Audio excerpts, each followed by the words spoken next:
जी हां, राहुल के खुलासे पर एसआईटी जांच में लग गई मुहर। पहली बार चंगुल में ज्ञानेश के साथ साथ शाह भी। दिल्ली से लेकर के बिहार तक ऐसा बवाल कि एक बार फिर से इंडियन एक्सप्रेस की खबर का मचा तहलका। स्वागत है आप सभी का। आप देख रहे हैं द राजनीति के विशेष सेगमेंट खबर और विश्लेषण। मैं हूं जब्बार खान। दोस्तों, क्या बिहार विधानसभा चुनाव में काफी दिनों के बाद एक बार फिर से वोट अधिकार यात्रा जैसी स्थिति राहुल के पहुंचने के बाद दिखेगी? क्या बिहार में वोट चोरी पर राहुल के खुलासे के बाद में जो कुछ हुआ था और जिसमें एक तरफा बिहार इंडिया गठबंधन के पक्ष में उस वक्त दिखाई दे रहा था, क्या अब एसआईटी ने अपनी जांच में जो मुहर लगाई है और इंडियन एक्सप्रेस की रिपोर्ट का जो खुलासा है, क्या उसका इंपैक्ट एनडीए को बिहार में बैकफुट पर डाल देगा? विस्तार से आपको बताते हैं दोस्तों, मतदाता सूची से वोटरों के नाम हटाने का जिस तरीके से प्रयास आपने देखा बीते दिनों, कई बार इन तमाम चीजों को लेकर एक एक से खुलासे हुए। कर्नाटका के आलंदा में जो हुआ वैसा ही प्रयास विधानसभा सीटों पर भी किया गया था। यह आलंद मामले में जांच कर रही एसआईटी ने खुलासा किया है। वोट हटाने का प्रयास कर्नाटका में 2023 के विधानसभा चुनाव से पहले किया गया। द इंडियन एक्सप्रेस ने एसआईटी सूत्रों के हवाले से खबर दी है कि एसआईटी ने इस मामले की जांच में पाया है कि कुलबर्गी जिले की कम से कम 2 के साथ कुछ और सीटों पर मतदाता सूचियों में बड़े स्तर पर हेरफेर करने के लिए एक डेटा सेंटर बाकायदा बनाया गया।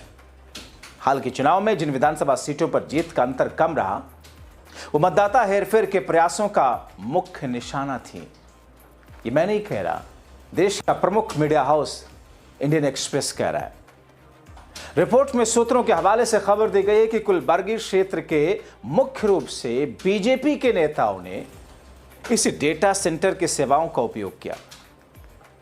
इस अखबार को एक अधिकारी ने बताया कि कुलबर्गी शहर के एक विधानसभा सीट में लगभग 35,000 मतदाताओं के नाम के साथ में हेराफेरी की गई और ये नाम मुख्यतः अल्पसंख्यक समुदाय के थे।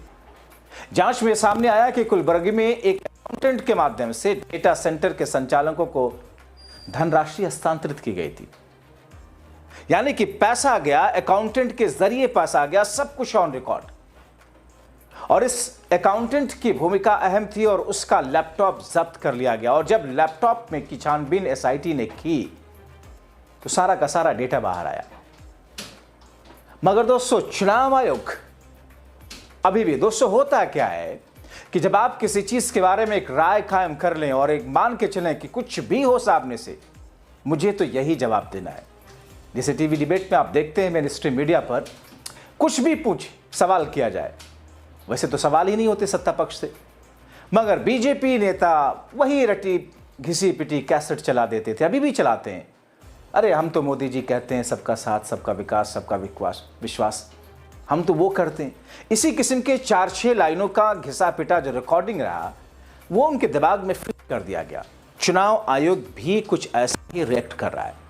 अब देश के अंदर हर जगह एसआईआर के शुरुआत होने जा रही है, खासतौर पर शुरुआत में जिन राज्यों में आने वाले दिनों में चुनाव है वहां से। अब ऐसी स्थिति में चुनाव आयोग खामोश। वैसे चुनाव आयोग खामोश ही रहेगा जब तक उसे उनके आका की तरफ से लाइन नहीं दी जाएगी कि आपको बोलना है और क्या बोलना है। दोस्तों, कुलबर्गी क्षेत्र से कांग्रेस के मंत्री हैं प्रियंक खड़गे, कहते हैं कि सबूत उनकी पार्टी के दावों को सही साबित करते हैं। यानी कि एसआईटी ने जांच की है और राहुल ने जो बात की थी, दोनों मैच कर रही हैं। द इंडियन एक्सप्रेस को बताते हैं कि सभी जांच अब बीजेपी नेताओं और उनके सहयोगियों द्वारा गड़बड़ी की तरफ इशारा करती है।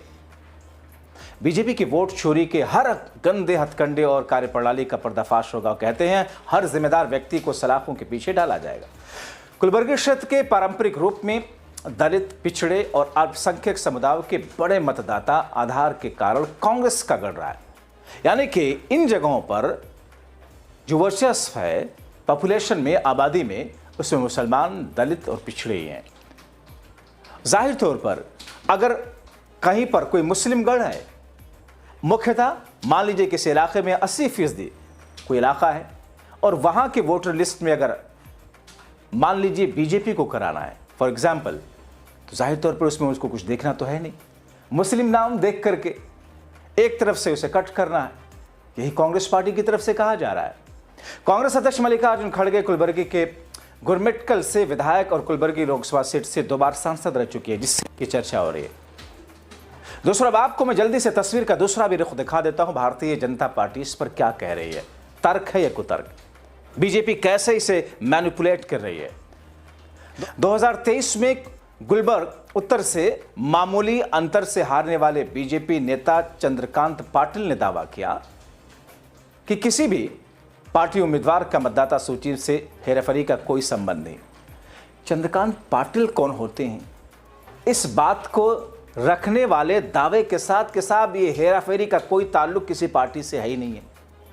चंद्रकांत पाटिल कौन है?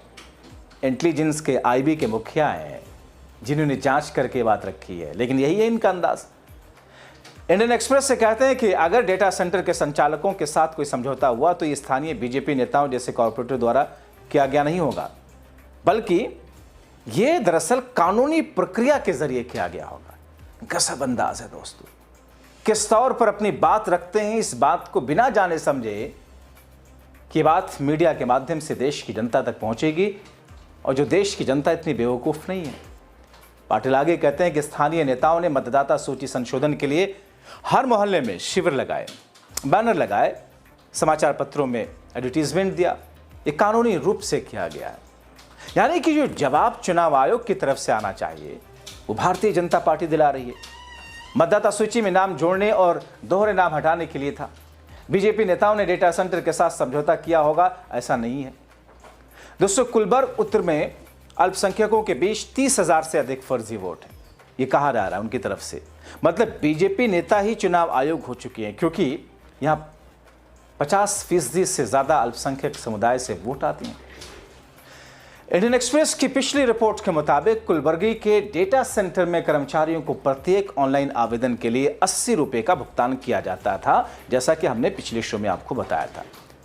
जिस डेटा सेंटर का संचालन स्थानीय निवासी मोहम्मद अशफाक, उसके सहयोगी मोहम्मद अकरम द्वारा किया गया था। दोनों से पहले पूछताछ की गई, जिसके बाद में अशफाक दुबई चला गया। 3 डेटा एंट्री ऑपरेटरों से भी पूछताछ की गई, उनकी जांच की गई।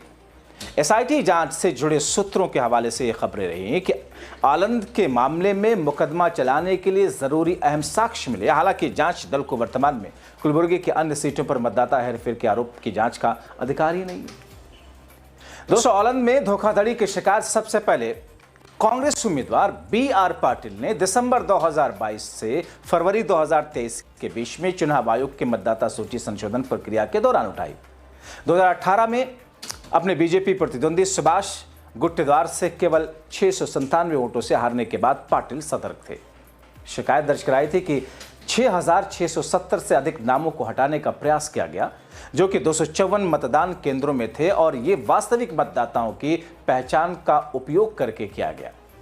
आवेदकों या जिनके नाम पर आवेदन किए उनको उनकी जानकारी तक नहीं दी गई।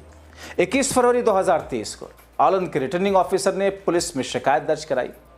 एफआईआर के अनुसार अज्ञात व्यक्तियों ने बिना मतदाताओं की सहमति या जानकारी के मतदाता नाम हटाने के लिए ऑनलाइन आवेदन करने के लिए कई मोबाइल फोन का उपयोग किया।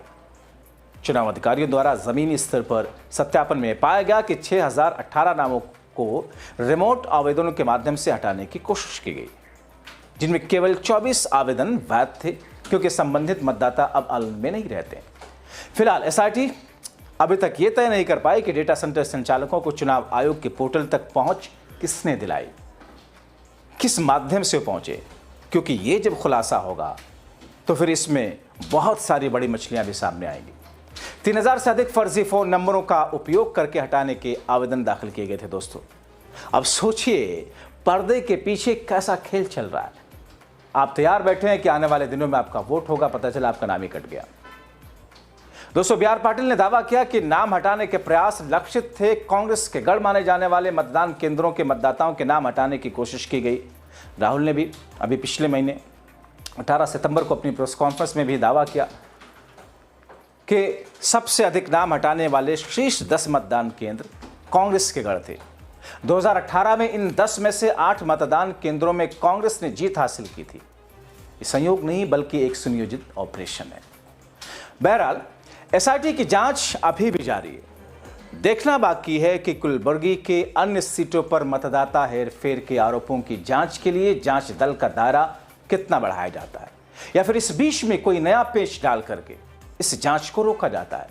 लेकिन दोस्तों, अब तक जो जांच में चीजें सामने आई हैं और जिसके बुनियाद पर राहुल की बातें या कांग्रेस पार्टी की उस नेता की बात सच सामने हो रही है, तो क्या चुनाव आयोग इस पर कोई कार्रवाई करेगा या चुनाव आयोग इसे भी खारिज कर देगा?